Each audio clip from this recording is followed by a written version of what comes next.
उत्तर प्रदेश में ज्यादा शिक्षकों वाले जिलों से अब कम शिक्षकों वाले जिलों में शिक्षकों का ट्रांसफर होगा। सरकार ने ये दिशा निर्देश जारी कर दिए हैं। बेसिक शिक्षा परिषद के स्कूलों में शिक्षकों के एक जिले से दूसरे जिले तक ट्रांसफर के लिए ये नियम जारी किए गए हैं। इसका उद्देश्य हर जिले में शिक्षक छात्र अनुपात को बेहतर बनाना है।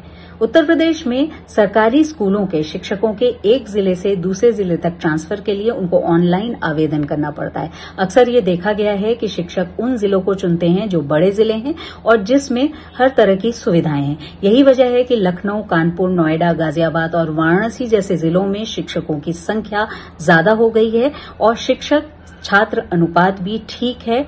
और वहीं अगर देखा जाए तो जो जिले पिछड़े हैं या जिनमें सुविधाएं कम हैं, वहां शिक्षक छात्र अनुपात कम है और श्रावस्ती, महोबा, बांदा, हमीरपुर जैसे जिलों में शिक्षकों की संख्या कम हो गई है। यही वजह है कि अब विभाग ने इस नियम को जारी किया है कि ऑनलाइन आवेदन करते समय शिक्षकों को इस बात का ध्यान रखना होगा कि उन जिलों को भी वो चुने जिन जिलों में शिक्षकों की संख्या कम है।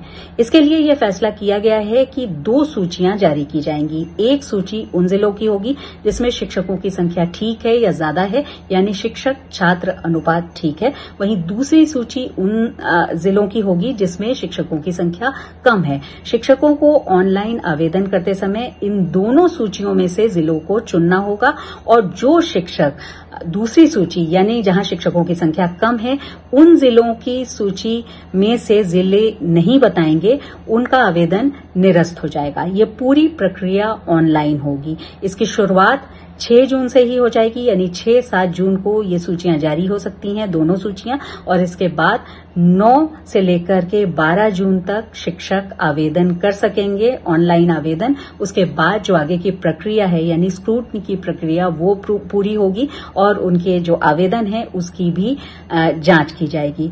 जाहिर है शिक्षक छात्र अनुपात को बेहतर बनाने के लिए सरकार कोशिश कर रही है। आरटीई के तहत भी इसका लक्ष्य रखा गया है।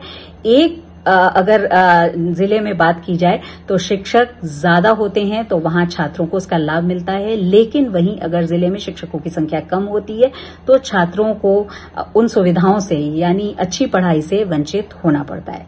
ये खबर आपको कैसी लगी ये बताइएगा, लाइक करना न भूलिएगा और अपने विचार कमेंट्स में हमको बताना न भूलिएगा।